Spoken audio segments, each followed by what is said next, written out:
ସମସ୍ତଙ୍କୁ ନମସ୍କାର। ଆଜି ଆମେ ନେଇଛୁ ଏକ ଭିନ୍ନ ଧରଣର କବିତା। କବିତାର ଶୀର୍ଷକ ହେଉଛି ବୟସ। କବି ସ୍ମୃତିରଞ୍ଜନ ସେଠୀ। ଚାଲନ୍ତୁ କବିତାକୁ ଆରମ୍ଭ କରିବା।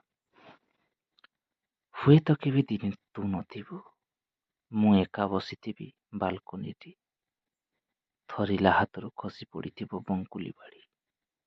ଉଠେଇବାକୁ ଦେହରେ ଚୁ ନଥିବ, ଭିତରେ ଭିତରେ ମନ ପୋଡ଼ି ଯାଉଥିବ। ତୁ ଗଲା ପରଠାରୁ ସବୁଠୁ ପାୱାର ଲେନ୍ସ ଚଷମା ପିନ୍ଧିଲା ପରେ ବି ମୋତେ ମୋ ଦୁନିଆ ଦିଶୁନଥିବ। ଯୌବନରୁ ଜୁଇଁ ଯାଏ ଏକା ସାଥିରେ ଚାଲିବାର ସ୍ୱପ୍ନ ମୋ ଆଖିରେ ସେମିତି ତାଜା ଥିଲା ବେଳକୁ ତୁ ଠକି ଦେଇ ଆଖି ବୁଜି ସାରିଥିବୁ। ଫଟୋ ହୋଇ ଝୁଲୁଥିବ ଆମ ପୁରୁଣା ମୁହୂର୍ତ୍ତ କାନ୍ଥର ଛାତିରେ, ଅଥଚ ମୋ ଛାତିରେ ଆଉ ଯିବାକୁ ଆଉ ତୁ ନଥିବୁ। କେବଳ ଥିବ ତୋ ପିନ୍ଧା ଲୁଗା, ଥିବ ତୋ ମେଡିକାଲ ରିପୋର୍ଟ, ତା ସହ ଥିବ ତୁ ଖାଇପାରିନଥିବା ବଳକା ମେଡିସିନ। ବିଛଣାରେ ମୋ ପାଖରେ ସେମିତି ଫାଙ୍କା ଥିବ ଜାଗାଟିଏ ତୋ ପାଇଁ।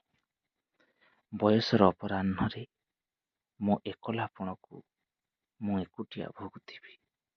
ତୁ ଐହରାଣୀ ହୋଇ ସମାଧି ଭିତରେ ମୁରୁକି ହସୁଥିବୁ। ଏପଟେ ମୋର ତୋ ପାଖରେ ସମାଧି ହେବାର ସମୟ ଘୁଞ୍ଚି ଘୁଞ୍ଚି ଯାଉଥିବ। ମୁଁ ମରି ମରି ବି ମରିପାରୁନଥିବି।